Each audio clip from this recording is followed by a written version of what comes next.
आज हम बात करने जा रहे हैं उस आबादी की जो देश में 54% की हिस्सेदारी रखती है। तमाम लोग बात कर रहे हैं, तमाम लोग जो ओबीसी के नेता हैं, पिछड़े नेता हैं, तमाम लोग इस तरीके की बातें कर रहे हैं कि जातिगत जनगणना हो, उसके हिसाब से आरक्षण सभी को दिया जाए, गिनती के हिसाब से आरक्षण दिया जाए। लेकिन सवाल ये है कि जो 1992 में जब मंडल कमीशन आयोग की सिफारिश आई, जो 27% आरक्षण उसके बाद ओबीसी के लिए निर्धारित किया गया, क्या वो भी आज भी मिल पा रहा है कि नहीं? सबसे बड़ा सवाल ये है। और इस पे खास बातचीत करने के लिए हमारे साथ डॉक्टर अरुणेश यादव मौजूद हैं, इनसे बातचीत करेंगे। सर, 1992 में सिफारिश लागू हुई, 2019 तक हमने देखा कि एक भी प्रोफेसर नहीं था। आज भी कई पद, हजारों पद खाली हैं ओबीसी के। क्या वजह है, क्यों वो हिस्सेदारी जो मिलनी चाहिए ओबीसी को, बैकवर्ड को, वो नहीं मिल पा रही है किसी भी क्रीमी लेयर में? चाहे अभी हम फिलहाल सेंट्रल यूनिवर्सिटीज़ की बात कर रहे हैं, लेकिन जितनी भी क्रीमी लेयर हैं, चाहे मीडिया सेंटर्स हैं, जुडिशरी है और यूनिवर्सिटीज़ हैं, कहीं पर नहीं हो रहा है। जी, बहुत बहुत धन्यवाद। आपके सभी दर्शकों को बहुत बहुत धन्यवाद। हम लोग आज जिस मुद्दे पे बात कर रहे हैं तो बड़ा ही, अगर एक तरीके से देखा जाए तो बहुत ही सेंसिटिव मुद्दा है और बहुत ज़रूरी मुद्दा है। लेकिन दुर्भाग्य ये है कि इस आधी से ज़्यादा आबादी पे आज तक किसी ने ध्यान नहीं दिया। ओबीसी तबका, अगर हम 1931 की बात करें, जब आखिरी बार जातिगत जनगणना हुई थी, तो 54% के तकरीबन ओबीसी पॉपुलेशन थी हमारे देश में। उसके बाद से कभी इस तरीके से ओबीसी जनगणना नहीं हुई। 2011 में कांग्रेस गवर्नमेंट ने ओबीसी जनगणना की थी, जातिगत जनगणना की थी, लेकिन किन्हीं कारणों से वो आंकड़े बाहर नहीं आ पाए। अभी मौजूदा बीजेपी सरकार के में भी जातिगत जनगणना के लिए मांग उठ रही है, लेकिन मुझे ऐसा नहीं लगता कि जातिगत जनगणना होगी। ठीक है, 90 के दशक में मंडल आयोग की सिफारिशें लागू हुई। सबको मालूम है कि जो अनुसूचित जात जनजाति के लिए बाबा साहब भीमराव अंबेडकर ने 60 के दशक में आरक्षण लगा दिया था और वो लोग इसका पर्याप्त लाभ ले रहे हैं। ठीक है, उस आबादी को, जो 20% आबादी है, उनको उनका हक मिल रहा है। लेकिन जो 54% से ज़्यादा आबादी है, क्या उस आबादी के साथ न्याय हो रहा है? क्या उस आबादी के साथ इंसाफ हो रहा है? अगर हम इसको बारीकी से और आंकड़े वाइज देखें तो तमाम जो आपने बताया कि 2019 तक तमाम जो यूनिवर्सिटीज़ हैं, 40 सेंट्रल यूनिवर्सिटीज़ हैं, जिसमें 27% आरक्षण के हिसाब से 10,000 से ज़्यादा सरकारी प्रोफेसर होने चाहिए थे, लेकिन वो पद शून्य, उन पर अब तक कोई भी वैकेंसी ना तो क्रिएट की गई और ना ही उनमें कोई प्रोफेसर की नियुक्ति हुई। जबकि मजे की बात यह है, चाहे इसे हम सौभाग्य समझें चाहे देश का दुर्भाग्य, हमारा प्रधानमंत्री ओबीसी है। ओबीसी प्रधानमंत्री ने, गौर करने वाली बात है कि पिछले 8 सालों में एक भी ओबीसी प्रोफेसर को किसी केंद्रीय विश्वविद्यालय में नौकरी ना तो दिला पाया या ना देने की जहमत उठाई। अब अगर हम सिलसिलेवार स्टेट यूनिवर्सिटीज़ की बात करें तो तकरीबन हमारे देश में 70 से 80 स्टेट यूनिवर्सिटीज़ हैं और लगभग सभी स्टेट यूनिवर्सिटीज़ में ओबीसी प्रोफेसर्स के हाल वही है जो लगभग सेंट्रल यूनिवर्सिटीज़ में है। ये तो हो गया शैक्षिक संस्थान। इसके अलावा तमाम सरकारी संस्थान हैं, जुडिशरी है, ब्यूरोक्रेसी है। जुडिशरी की बात की जाए तो सुप्रीम कोर्ट में एक भी जज पिछड़ी जाति का नहीं है, तो ये हमारे लिए दुर्भाग्य की बात है। ब्यूरोक्रेसी की बात की जाए, आईएएस, पीसीएस और जो मंत्रालय में लोग रहते हैं, तो वहाँ चुनिंदा गिनती के 2, 4, 5 लोग ओबीसी के हैं जो वहाँ तक पहुँच पाते हैं। तो अब इसमें अहम प्रश्न ये उठता है कि अगर इतनी बड़ी हिस्सेदारी है तो इनके साथ एक दोयम दर्जे का व्यवहार क्यों हो रहा है? क्यों इन्हें वोट बैंक के नाम पे यूज किया जाता है? क्यों इन्हें सपने दिखाए जाते हैं? और क्यों सरकार इनके सपनों को पूरा नहीं कर रही है, इनकी मांगों को पूरा नहीं कर रही है, इनके बारे में सरकार ध्यान नहीं दे रही है? तो इसमें हम आगे क्या कर सकते हैं? ये भी चीज़ें होती हैं क्योंकि जो छात्र पीएचडी कर रहे हैं बड़ी बड़ी यूनिवर्सिटीज़ से, जेएनयू, डीयू से, उनको बड़ी दिक्कतें आती हैं अपना फैकल्टी चुनने भी, उनके प्रोफेसर नहीं मिल पाते हैं। देखिए, जाहिर सी बात है, अगर आपके समुदाय का कोई प्रोफेसर वहाँ नहीं है, ओबीसी जाति के प्रोफेसर ही चुनिंदा हैं, गिनती के हैं जो जनरल कोटे से वहाँ पहुँचे हैं, और वो कितने बच्चों को पीएचडी करा सकते हैं? एक प्रोफेसर एक समय में अधिकतम 8 लोगों को पीएचडी करा सकता है। ठीक है, और आप सब लोगों को जानकारी होगी कि तमाम यूनिवर्सिटीज़ में हजारों शोधार्थी आते हैं, तो क्या सभी जो शोधार्थी हैं, जो पिछड़ी जाति की हम बात करें, चाहे किसी भी जाति की बात करें, क्या उनको पर्याप्त गाइडेंस देने के लिए हमारे पास प्रोफेसर हैं? आरटीआई के जरिए अभी 2 साल पहले एक खुलासा हुआ था, जब तक आरटीआई मजबूत थी। अब तो मौजूदा सरकार ने आरटीआई इतनी कमजोर कर दी है कि हर तरह की पुख्ता जानकारी भी नहीं मिल पाती। तो पिछली जानकारी के अनुसार अगर हम रिसर्च की बात करें तो जो रिसर्च फंड पिछली सरकार में जो रिसर्च फंड दिया जाता था, उससे अब तक 40% से ज़्यादा की उसमें कटौती हो चुकी है।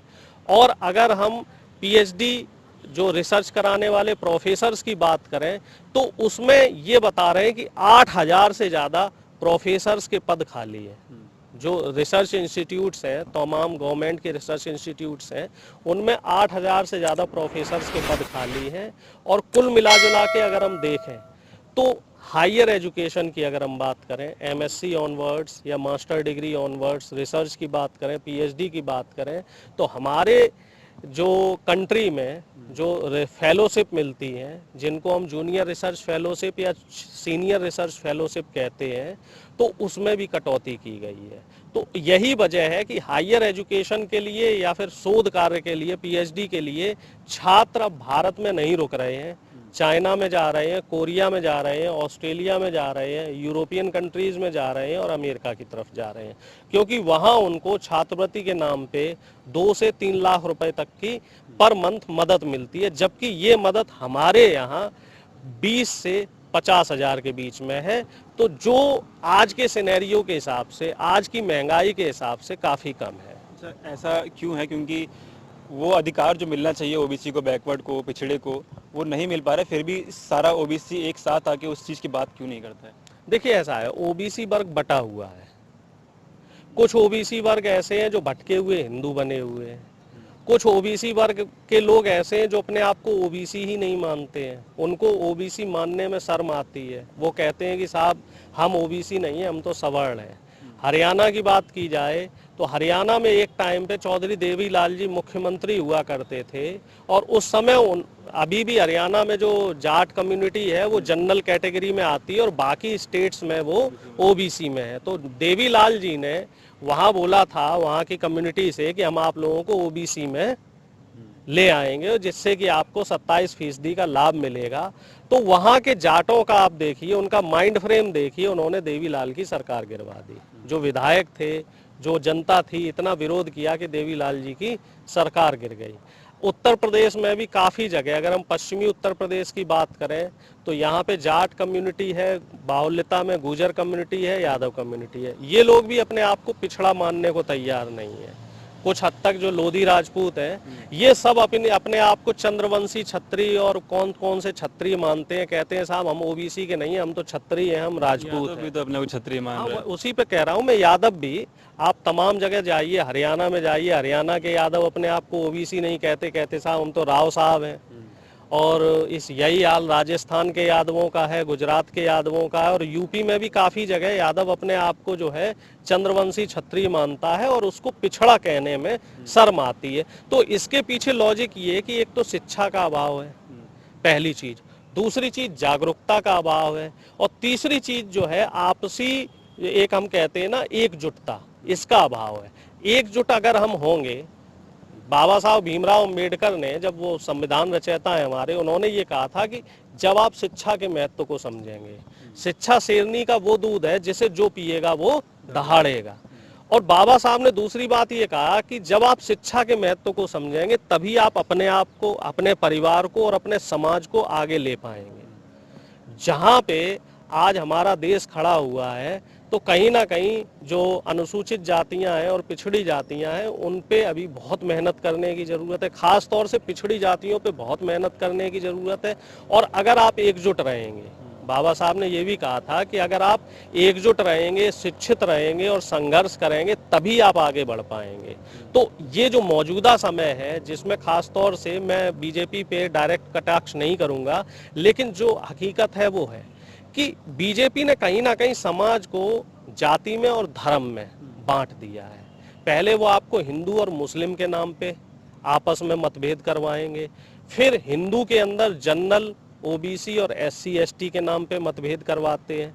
फिर उसके बाद ओबीसी में यादव गैर यादव, जाट गैर जाट, गुजर गैर गुजर, कुर्मी गैर कुर्मी, इस नाम पे आपस में ये देखते हैं ना कि किस जिले में या किस क्षेत्र में कौन सी पिछड़ी जाति जो है वो मेजोरिटी में है। जैसे हरियाणा में जाट मेजोरिटी में है तो वहाँ वो गैर जाट की राजनीति करते हैं। उत्तर प्रदेश में यादव मेजोरिटी में है तो यहाँ वो गैर यादव की राजनीति करते हैं। महाराष्ट्र में मराठा कम्युनिटी मेजोरिटी में, वो भी ओबीसी में आते हैं तो वो वहाँ गैर मराठा राजनीति करते हैं। झारखंड और छत्तीसगढ़ में ये ट्राइबल्स जो आदिवासी हैं ये मेजोरिटी में है तो वो ये गैर ट्राइबल्स की राजनीति करते हैं। तो इनकी जो राजनीति है या रणनीति है ये तोड़ने की रणनीति है। तो इनकी राजनीति का जो केंद्र है ओबीसी हो चुका है, क्योंकि सभी लोग जानते हैं कि नहीं, बहुमत में ओबीसी ही है। इनका जो केंद्र है वो अभी भी वही है, वर्ग विशेष है। अगर ये राजनीति का केंद्र ओबीसी होता बता के तो है कि मैं ओबीसी चेहरा हूँ, अगर वो ओबीसी चेहरा है और बाकी ओबीसी हितैषी है तो मंडल कमीशन की जितनी 38 सिफारिशें हैं सारी की सारी लागू कर दें। किस बात का संकोच है जब वो 370 जैसा साहसिक फैसला ले सकते हैं, नोटबंदी जैसा साहसिक फैसला ले सकते हैं, जीएसटी जैसा डिजास्टर इस देश में कर सकते हैं, तो ओबीसी को उनका हक देने में उन्हें किसने रोका है? किसान आंदोलन उन्होंने करवा दिया, हजारों किसानों को तबाह कर दिया, बर्बाद कर दिया, 1.5 करोड़ से ज्यादा युवाओं को बेरोजगार कर दिया, उन्होंने नौकरी नहीं दे रहे हैं। तो ओबीसी अगर वो वाकई ओबीसी हितैषी हैं तो पिछड़ों का आरक्षण लगा दे, सारी 38 की 38 सिफारिशें लागू कर दें अगर वो वाकई ओबीसी के। इनका मुखौटा कुछ और है। और अगर ये भारतीय जनता पार्टी वाकई हिंदुओं को लेके चलती है, आरएसएस वाकई हिंदुओं को लेके चलती है, तो आरएसएस का जो संघ प्रमुख है वो एक वर्ग विशेष कोंकणी ब्राह्मण ही क्यों बनता है? आज तक के इतिहास में कोंकणी ब्राह्मण के अलावा और भी जातियां हैं, छत्री भी है, बनिया भी है, यादव भी है, जाट भी है, गुजर भी है, दलित में चमार भी है, भंगी भी है, पासी भी है। इनको आप क्यों नहीं बनाते हैं? मलाई लेनी होगी, मलाईदार पदों में ये किसे बैठाएंगे? जो आरएसएस के मुख्य लोग हैं। और कावड़ ढोना हो, ठीक है, दंगे फसाद करवाने हो, हिंदू मुस्लिम झगड़ा करवाना हो, तो उसके लिए कौन है? उसके लिए ये ओबीसी और एससी एसटी के लोगों को हिंदू बना के बरगलाने का काम। तो अपने लोगों को समझना पड़ेगा ना, पिछड़ों को समझना, ओबीसी एससी एसटी जो माइनॉरिटीज के लोग हैं उनको समझना पड़ेगा कि उनके अधिकार क्या है, उनको कहाँ क्या रास्ता चुनना चाहिए। नहीं, निश्चित कितना समय आपको लगता है लगेगा ये सब चीजें सुधरने में? इसमें 30 साल हो गया मंडल कमीशन लागू हुए। अभी जो सुधार 90 के दशक में लग रहा था कि जो सुधार ओबीसी में आना चाहिए था, पिछले 8 साल में वो चीजें रुक गई हैं। भारतीय जनता पार्टी ने बिल्कुल क्लियर ब्लॉक लगा दिया है कि वो ओबीसी के लिए कोई काम नहीं करेंगे। ओबीसी नेता है वो कहाँ है, क्यों नहीं? वो सिर्फ देखिए, ओबीसी नेता सिर्फ अपने स्वार्थ सिद्धि के लिए है। अब इसमें विपक्ष में जो ओबीसी नेता हैं उनकी जो जिम्मेदारी है वो बनती है कि जातिगत जनगणना पे बड़े मूवमेंट तैयार करें। अभी बीजेपी एक काम और करने वाली है, रोहिणी कमीशन की सिफारिशें लागू कर रही है। अब इसकी सिफारिश लागू होने से 2 काम होंगे। ओबीसी का जो 27% आरक्षण है ये जातिगत 2-2%, 3-3%, 1-1% में बट जाएगा। यानी कि ओबीसी में भी ये विभेद करेंगे, उसमें भी मतभेद करेंगे बिना जातिगत जनगणना के। और क्रीमी लेयर में भी ये बदलाव करने वाले हैं। पहले खेती की इनकम और सैलरी की इनकम क्रीमी लेयर में नहीं गिनी जाती थी, अब इसको भी ये क्रीमी लेयर में जोड़ेंगे। तो अब आप इससे अंदाजा लगा लो कि ओबीसी का और कितना नुकसान होने वाला। फायदा तो ये कुछ दे नहीं सकते, ये सिर्फ और सिर्फ नुकसान देने के लिए सत्ता में है।